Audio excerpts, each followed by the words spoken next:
Hi, so today we're with Bandit. He's 9 years old and he's lost a lot of weight recently.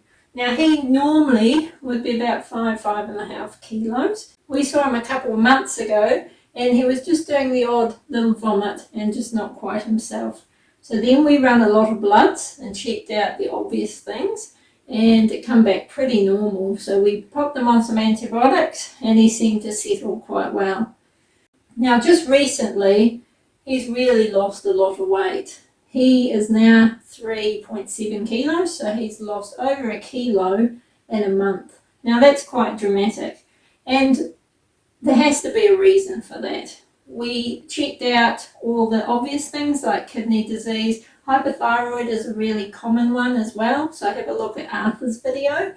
And so now we're starting to look at doing some x-rays. His tummy just doesn't look right. He does have a lot of gas in his intestine. I can't feel any masses, but I'm a little bit suspicious there might be a growth or something in there. We've run out all the bloods again, so then we're pointing back to the tummy, and it fits with the vomiting occasionally as well. So we're actually going to do an exploratory laparotomy today. He's going to have an anaesthetic, and we're going to unzip his wee belly and have a look inside and see if we can really find out what the problem is.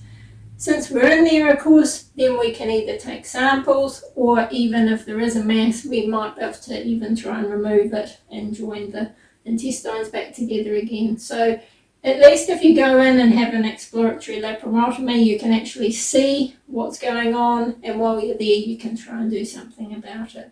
Scans are a good idea as well. But again, that just adds support that you've got something going on in the tummy.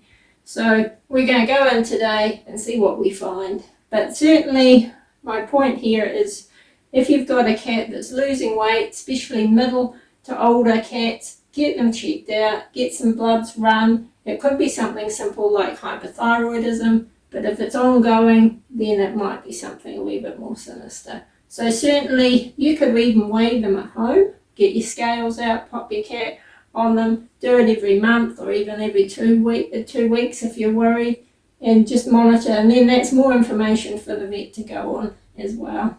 So we're going to see what we find today and we'll keep you posted.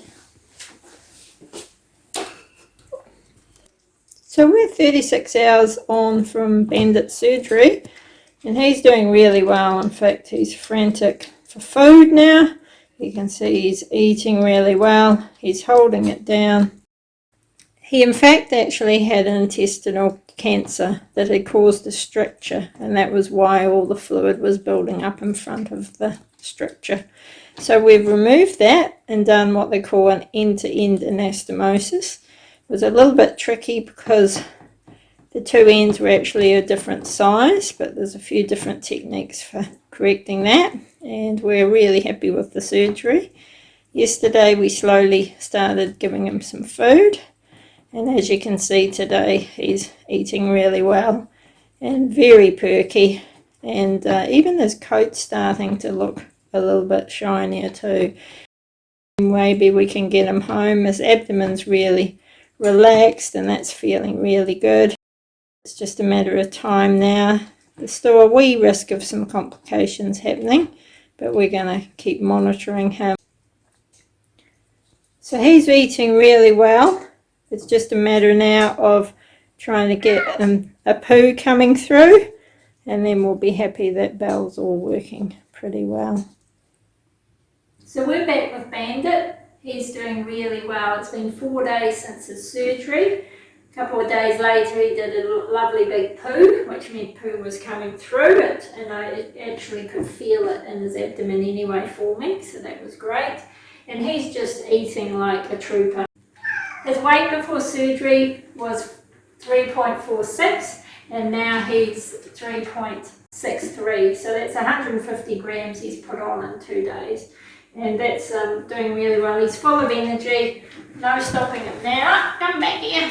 So we're just keeping a wee eye on his gum colour, because just post-surgery that's a wee bit pale, but then you expect some blood loss with surgery. So he'll be going home very soon, and then we'll be sending that tissue off to see what really was, and we'll get a prognosis from there.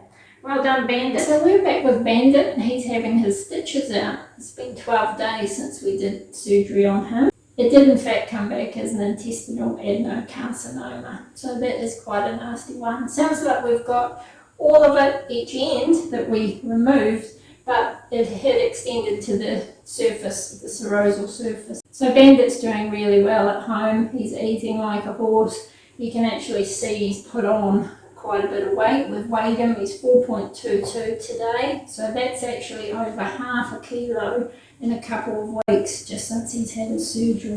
His blood count is coming up now too, so that's a really good sign. I think a lot of things just take time. Every day is a bonus and he's looking really good now.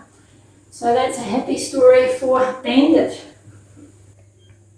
So we're with Bandy again and he's doing really well. He's now 5 kilos and you can see he's filled out and he's just so much more energetic, eating really well, and that's great. He's just here today for a microchip.